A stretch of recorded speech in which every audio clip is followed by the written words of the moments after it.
From David, the Holy Ghost, and a great Almighty God. Let me tell you about this monster story. It's one of the horrid picture. It looks much better when it's down here. That's supposed to be me, it says God. I wanted to get it going from his sleeves, so I just let it pass through. They couldn't find what I wanted to picture me sitting on my throne, and with blonde hair and blue eyes, a big guy, and my beloved David standing beside me, the Holy Ghost. I call my beloved David the Holy Ghost because I walked the earth as a man. From heaven, I am in heaven, and let me tell you something.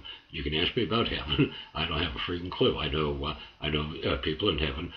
David's friend Bobby died just a couple weeks ago. He went off to see God. His brother Ricky died like 4 months before that. Of course, God's got him now. And Pat, Patricia, she died some time back too, and they all died of cancer. You don't have to worry about it. The great Almighty God has never cured cancer. He never will. Well, some forms of cancer, I guess leukemia maybe, and stuff like this.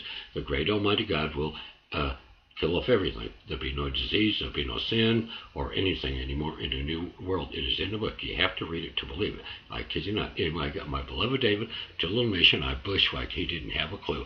I took him to Hawaii, back to his beloved Colorado, back to Florida, up to Clinton, Oklahoma. I got him there January 15th, 2007 to be saved. And shortly, and by the way, he thought he was going to make a few bucks shoveling snow and he was headed home.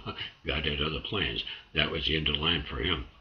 Anyway, you have to read it to believe it. The great Almighty God, I left heaven and my soul behind early in 2007, and I, the big kahuna, the big guy, praise God, for the glory of God, guy, I am walking the earth as a man.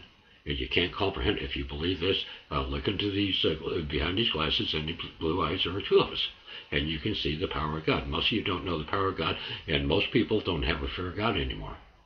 Okay, that's why you have all the sin. You become a Sodom and Gomorrah country. Even religious leaders.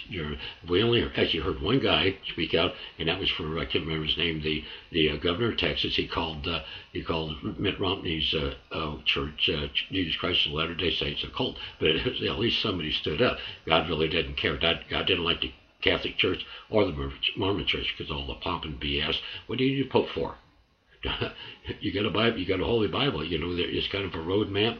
You have one shot at the pearly gates. Well, people say the pearly gates. You got one shot with God. You don't get 2, 3, 4, 5 chances and stuff like that, or God will flesh you. That's the way it is.